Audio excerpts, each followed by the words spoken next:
यार केते दिन अब गाइडलाइन अछन मैडम 2 मास ପରେ ହେଇଯିବ 3 मास पर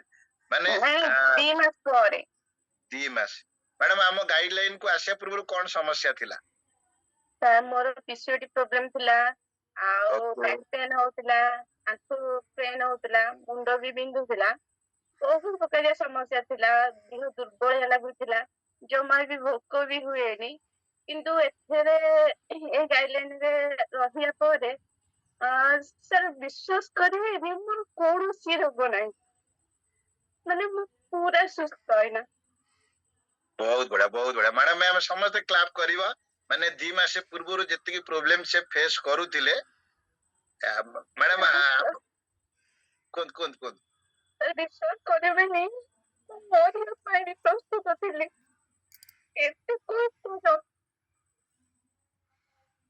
ଦେଢ଼ ବର୍ଷ କାଳ PCOD ପ୍ରୋବ୍ଲେମ ପାଇଁ ମୁଁ କୋଉ ମେଡିକାଲ ନ ଯାଇଛି କୌଣସି ମେଡିସିନ ନ ଖାଇଛି କିନ୍ତୁ ମୁଁ ଲାଷ୍ଟକୁ ଡିସାଇଡ୍ କଲି ନାଇଁ ଆଉ ମତେ ଏଇ ରୋଗରୁ ଭଲ ହବାର ନାହିଁ ମୁଁ ଲାଷ୍ଟ ମୋମେଣ୍ଟ ମରଣ ଆସୁ ପଛେ ମରିଯିବି ଆଉ ମେଡିସିନ ସହିତ ଲଢେଇ କରିପାରିବିନି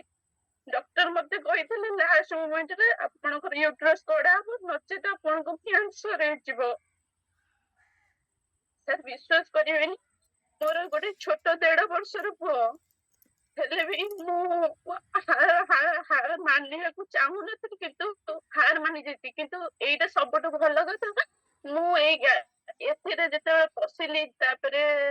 ଏ ଜିନିଷକୁ ୟୁଜ କଲି ମୋ ଯେତେବେଳେ ରୋଗ ମତେ ଫିଲ୍ ଲାଗିଲା ଯେ ନାଇଁ ମୋ ଦେହରୁ ରୋଗ ପଳେଇ ଗଲାଣି ମୁଁ ବହୁତ ଖୁସି ସାର୍ ବହୁତ ଖୁସି ମଲା ପର୍ଯ୍ୟନ୍ତ ଏଇଠି ରହିଥିବି ସାର୍ ଆଉ କିଛି ବି बहुत बड़ा हरप्रिया मैडम हम समस्त क्लाप करबा एते देखो माने 1.5 वर्षर पुओ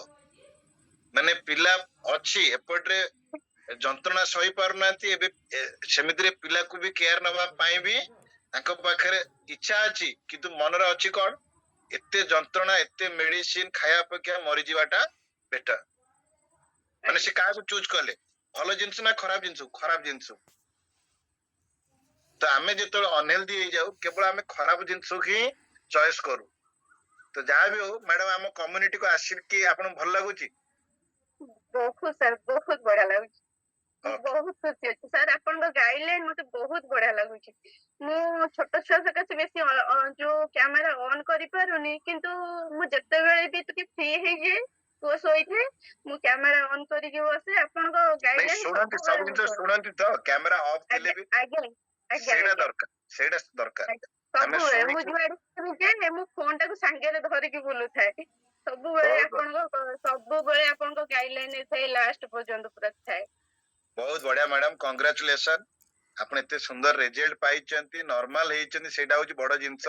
आउ आपण एई कम्युनिटी रे एमती रुहंतु आपण रिजल्ट स्टोरी आहुरी भी भविष्य रे बहुत सारा लोक मानकू इंस्पायर करिवो ओके तो madam congratulation and best of luck